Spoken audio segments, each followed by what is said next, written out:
become death, the destroyer of worlds. J. Robert Oppenheimer was born in New York City in 1904.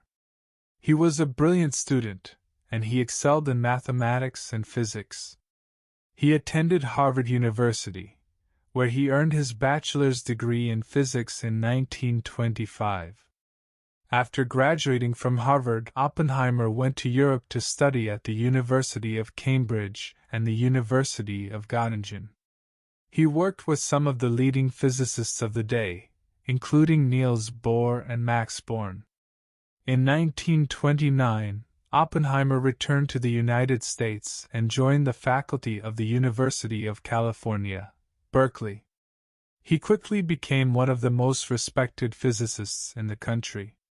In 1942, Oppenheimer was recruited to lead the Manhattan Project. The Manhattan Project was a secret U.S. government program to develop the atomic bomb. Oppenheimer assembled a team of the best scientists in the world, and they worked tirelessly to create a weapon that could end the war. In 1945, the first atomic bomb was tested in the desert of New Mexico. Oppenheimer was there to witness the explosion, and he later described it as a sight to behold, but a sight that I will never forget. The atomic bombs were dropped on Hiroshima and Nagasaki in August 1945, and the war ended shortly thereafter. Oppenheimer was deeply troubled by the use of the bombs, and he later spoke out against the development of nuclear weapons. Oppenheimer died in 1967. He was a complex and contradictory figure, but he was also one of the most important scientists of the 20th century. He helped to create the atomic bomb, but he also warned against its use. He was a man of great intellect and great passion, and his legacy continues to be debated today.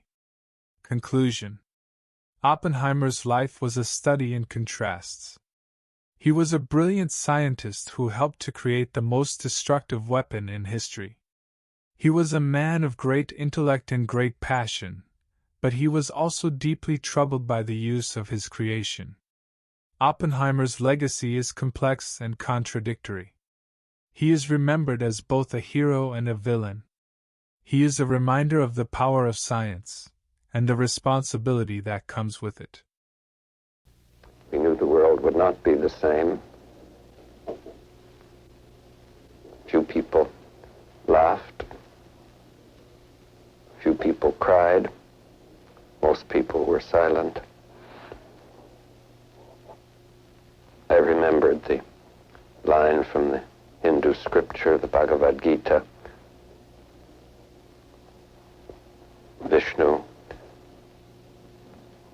is trying to persuade the prince that he should do his duty, and to impress him takes on his multi-armed form and says, "Now I am become death, the destroyer of worlds."